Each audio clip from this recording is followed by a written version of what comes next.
ህወሓት አደራዳሪዎቹ ትጥቅ ፍቱ ከማለት ውጪ ስምምነቱ በጥቅል እንዲፈጸም ያሳየው ዝግጁነት ውስን ነው ሲል ተችቷል። በዝርዝር የምናየው ጉዳይ ይሆናል። የትግራይ ልማት ማህበር ጉባኤው በውዝግብ ሲቋረጥ ምርጫው እንደገና እንዲካሄድም ታዟል። የዚህንም ዝርዝር ይዘናል። ሰላም እንደሙላችኋል ክብራትና ክብራን የኢትዮፎክስ ቤተሰቦች የዕለቱን ዜና ይዤላችሁ ቀርብ ያለው። ቻናላችን አዲስ ከሆናችሁ ቪዲዮአችንን ላይክ፣ ቻናላችንን ሰብስክራይብ በማድረግ አብራችሁን ሁኑ። ህወሓት አደራዳሪዎቹ ትጥቅ ፍቱ ከማለት ውጪ ስምምነቱ በጥቅል እንዲፈጸም ያሳዩ ዝግጁነት ውስን ነው ሲል ተችቷል። ህዝባዊ ወያነ ሓርነት ትግራይ ህወሓት የፕሪቶሪያውን ስምምነት አደራዳሪዎች ትጥቅ ፍቱ ከማለት ውጪም በስምምነቱ ፓኬጅ በጥቅል እንዲፈጸም ያሳዩት ዝግጅት ውስን ነው ሲል ተችቷል። ብሔራዊ አንድነታችን ሉዓላዊነታችን ለማስጠበቅ በሚል መሪ ቃል የፓርቲው 1337 የሚሆኑ ከፍተኛና መካከለኛ አመራሮችም ተሳትፎበታል በተባለውና ከሚያዝያ 23 ከሚያዝያ 25 ቀን 2017 በተካሄዱት ስብሰባ ማገባደጃ ላይም ባለ 10 የአቋም መግለጫ ወጥቷል።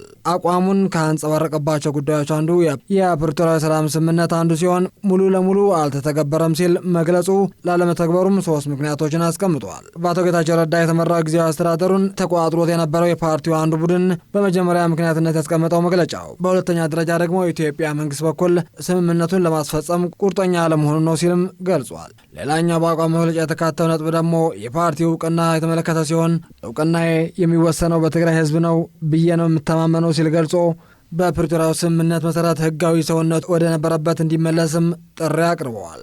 ወደ ቀጣይ ዜና ስናልፍ የትግራይ ልማት ማህበር ጉባኤ በውዝግብ ሲቋረጥ ምርጫው እንደገና እንዲካሄድም ታዘዘ።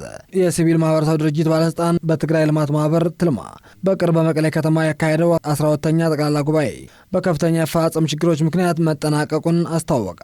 በተለይም የስራ አመራር ቦርዱ አመራሮች ለመምረጥ በተካሄደው ሂደት ላይ በተፈጠረው አለመግባባት ጉባኤው ያለ ስምምነት መቋረጡ ባለስልጣኑ አዲስ ምርጫ እንዲካሄድ ማዟል። ባለስልጣኑ ባወጣው መግለጫ እንዳመላከተው ከሆነ ጉባኤው ከመጀመሪያው ጀምሮ ተሳታፊዎችን በመምረጥ ረገድ ጉልህ የሆኑ ችግሮች የታዩበት ሲሆን ይህ ጉዳይ በትልማ አመራሮች በተደጋጋሚ ቢገለጽም ጉባኤው በዚህ ችግር ቀጥሏል።